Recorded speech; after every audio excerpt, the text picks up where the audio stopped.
Alrighty, everyone, let's take a dive into the unique outcomes and exceptions. They are one and the same, slightly. There is a different way that you have to look at a unique outcome and an exception because the way that those types of questions are worded are different. I'm not talking about a question on the exam. I'm talking about specifically how a unique outcome question statement phrase is differently from an exceptions question statement or phrase, or however you want to look at it. Let's get started with unique outcomes. They are also known as a sparkling moment. So if you see sparkling moment, you'll know it's narrative therapy's unique outcome intervention. In narrative therapy, you have a dominant or a problem saturated narrative or story that you have about yourself. A unique outcome is a way that you are going to be looking at a time that the person's dominant or problem saturated narrative or story did not impact them. Okay.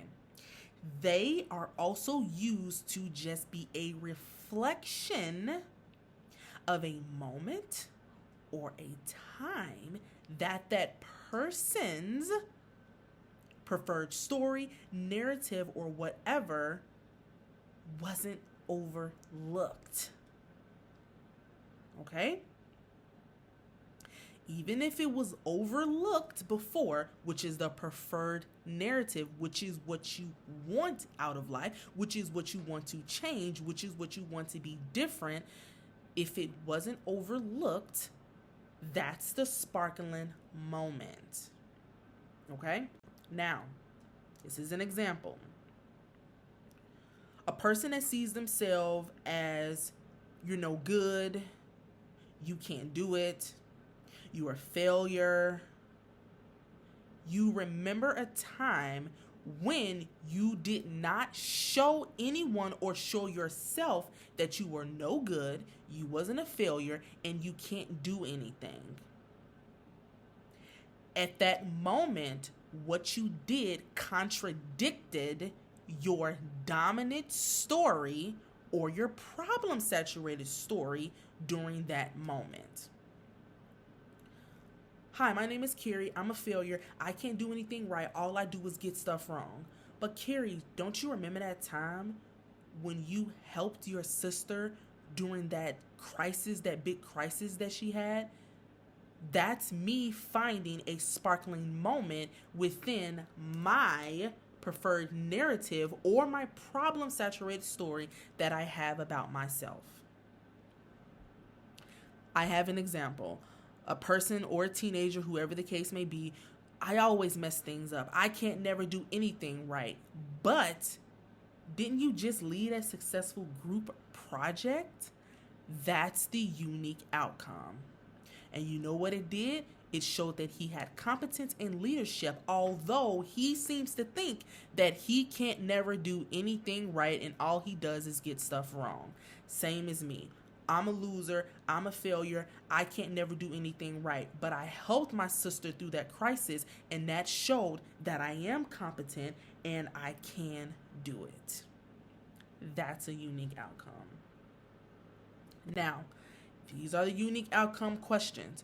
Was there ever a time when the problem didn't have a strong hold on you? Was there ever a time when you didn't show that you were a failure, but you actually helped somebody? What did you do differently in the moment? And what does this tell you about what you care about what you know, or about how you feel? Who would be the one that is least surprised to hear that you had did that, or to hear that you have done something right, even though you felt you can't get anything right? Those are unique outcome questions. Your dominant story, your problem-saturated story that you have about yourself, It may be a whole big part of you because that's how you see it, but you also have a preferred narrative. You also have a preferred story, and those preferred narratives or story is what you want to see differently. And what you want to see differently, you need to identify those sparkling moments or those unique outcomes where you were actually being a part of that preferred narrative and not the problem saturated story or narrative. I hope I'm making sense, because watch this. This is the exceptions. Solution focused brief therapy. This is times when the problem probably should have been happening, but it didn't. Or, watch this, it wasn't as intense as it used to be. It was less. It was mild, right? This happens, and when this happens, it shows strengths that a person had as well as resources. And it also does what? It reinforces agency, autonomy in that person. What works, you need to be doing more of it. So as you can see, I haven't mentioned anything about a problem narrative, about a problem saturated story. I haven't mentioned anything about how this person may feel about themselves yet, right? I haven't done that yet. Because these are times when that problem, it didn't even exist. It didn't even happen, right? Right. A client that is dealing with panic attacks.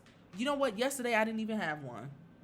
I actually haven't had a panic attack in weeks, right?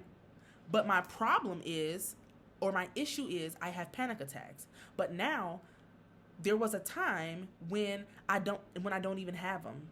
There was a time in my life that I didn't have panic attacks. There was a time that happened 2 weeks ago that I didn't have one. What were you doing? What did you do? Right?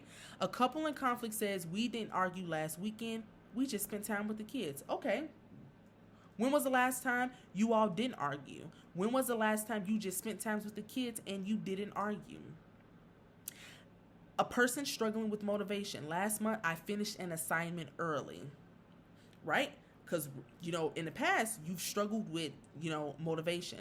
But now, I finished an assignment early. So that's when that problem didn't exist.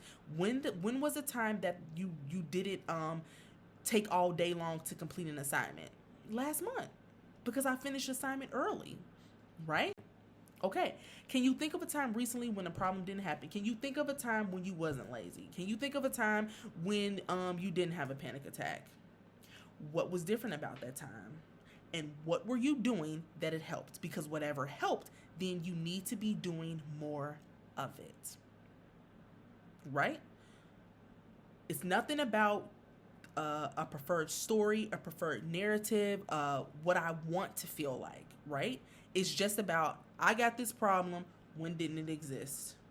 I have this problem, when was the last time you had this problem? I had this problem, well, what did you do to help you not have that problem? And whatever you did, you need to do more of it. That's the exceptions in solution-focused brief therapy. In narrative therapy, what is it? You have this problem-saturated story, narrative, whatever the case you want to be.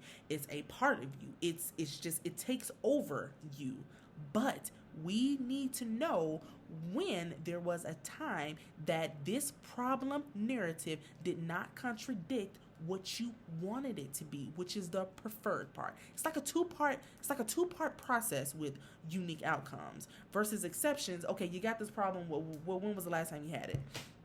Right? It's different. So let's go over some questions and let's see. A client frequently describes themselves as a failure. Here it is. There it is. Pause this video and see if you can answer this question. The therapist invites the client to recall moments when they succeeded or made a positive difference in someone's life. These moments are referred as what? Exceptions, unique outcomes, alternative realities, or problem-saturated narratives. Now, here, we're going to learn. We're going to take this question and we're about to learn from it. Now, D says a problem-saturated narrative. It is a problem-saturated narrative that is being mentioned. What is it? What is it? It's that the person described themselves as a failure. That's the problem-saturated narrative right there, that they're a failure, that they can't do anything right, that they don't do anything, that's going to be successful to them, right? So, but D is out. But that's just us learning that That's the problem saturated narrative, is that they are a failure. C says an alternative reality. That's out automatically. There is no alternate reality that is being mentioned there. That's out. A says an exception. Is there an exception being listed here? What does that question says? What does it say, right? Because the question has identified a problem saturated story, but the therapist is asking, when did it contradict that person's saturated story? When did it contradict, right? And then the therapist says, recall a moment when they succeeded. That contradicts their problem saturated narrative, which is them being a failure. That's why B is a unique outcome. Okay, watch this. A therapist notices a client describing their life as completely controlled by my depression. The therapist then asks, have there been times when your depression wasn't so overwhelming, or were you able to engage in activities despite it? This question is an example of what? Now, A says a miracle question, out. Everybody knows how the miracle question starts. Let's not fool ourselves, right? C says a scaling question. What does a scaling question start with? You got it? I need to see some numbers. I need to see some gauges. So C is out. D says a circular question. You know what a circular question is. We not doing that. But if you go back and look at B, an exception finding question, because why? We got a problem. They got a problem that's going on, right? They're being controlled by depression. But when was there a time that your depression didn't control you? When was the last time your depression wasn't overwhelming?